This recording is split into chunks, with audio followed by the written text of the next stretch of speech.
Okay.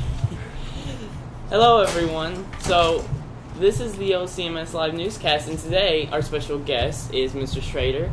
We brought him on to briefly discuss K-Prep scores and just kind of go over how, the next few days are going to go. But first, I'd like to acknowledge the Las Vegas shooting. I'm not going to do any other weekly events except that. I think 58 is the confirmed right now, and I think over 500 are injured. I don't know, maybe if those are critically injured and they could potentially, fade off, but let's just, keep them in your prayers, because this is, I think it's the largest mass shooting on U.S. Soil, as far as I know. Just keep them in your prayers. Blessings go out to the families affected. First, we're just going to go over some numbers. Okay, so today's Bring Your Bible to School Day. Yeah. And today is the last day for FCA shirt orders, Yeah. And also, don't come to school next week because we're not having school, so. Yeah, it's fall break. Yeah. That's exciting. So, first, we're just going to ask Mr. Schrader some questions about K-Prep. You want to do that, Jacob? So, how did our K-Prep scores compare to the rest of the state? Well, compared to the rest of the state, we'll look at proficient and distinguished percentage. So, we got 6 areas that we're tested in: 7th grade math and reading, 8th grade math and reading, 8th grade social studies, and 8th grade on-demand writing. So we took the science field test last year, but we don't have any results back from that. So when you look at our proficient distinguished scores, we were above the state average in 3 of those areas. So we were above the state average in 8th grade reading, in 8th grade math, and in 8th grade on demand. And so we were below the state average in our proficient distinguished percent in 7th grade reading, 7th grade math, and 8th grade social studies. Now, however, in 8th grade reading, we were only 0.1% off the state average. So, statistically, we were pretty much right at state average. And so by the numbers, we were below, but you can't be any closer to the average than that.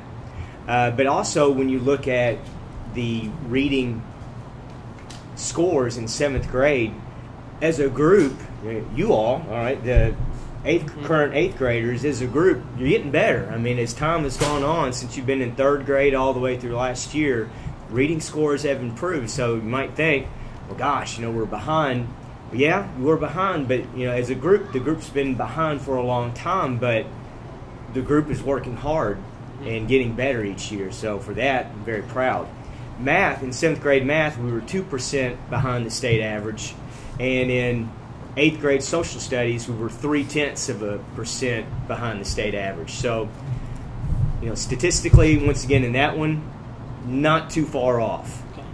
But then also, when you look at the other end, as far as novice percentage, we were below, and that's a good thing, we were below the state average in our novice percent in every area. So that was good. So when will we as students know our exact scores of the test? We are waiting for individual sheets to be shipped to us. So, typically, once we get those, we'll get them to you. And I believe it's starting October 23rd.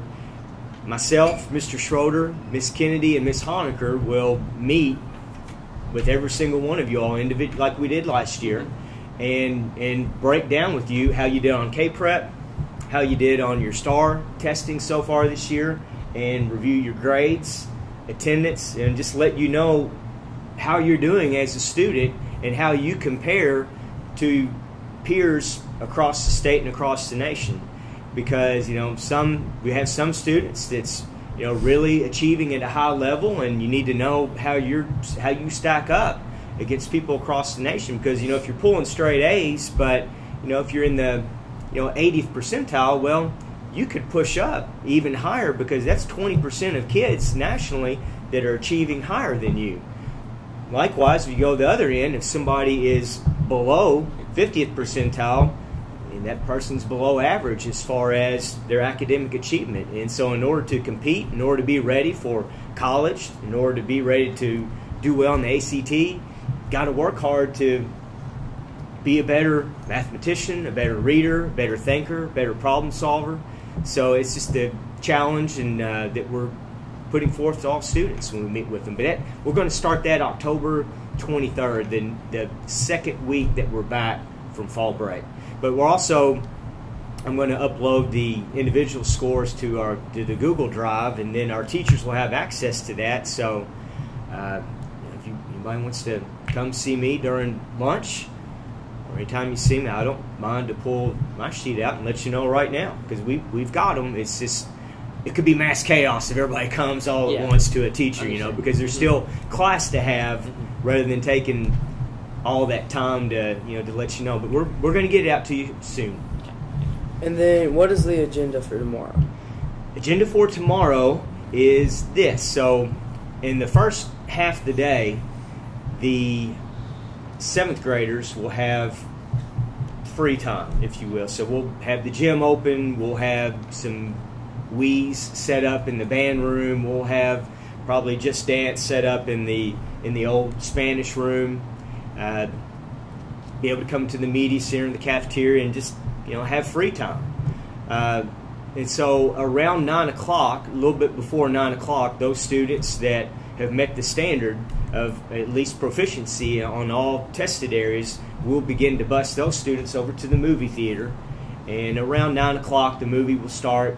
And so that'll probably take a couple hours. Those students will come back around 11. We'll have lunch. And then after lunch, the 8th grade will have their free time. So the first half of the day, when 7th grade's in the gym, all having their free time, 8th grade will remain in homeroom. Teachers will probably have movies or something like that going on. And then it will be the opposite of that in the afternoon, where 7th grade will be in their homeroom, and then they'll watch movies. But that's pretty much what we'll do tomorrow. No second breakfast tomorrow either. No second breakfast. That's important.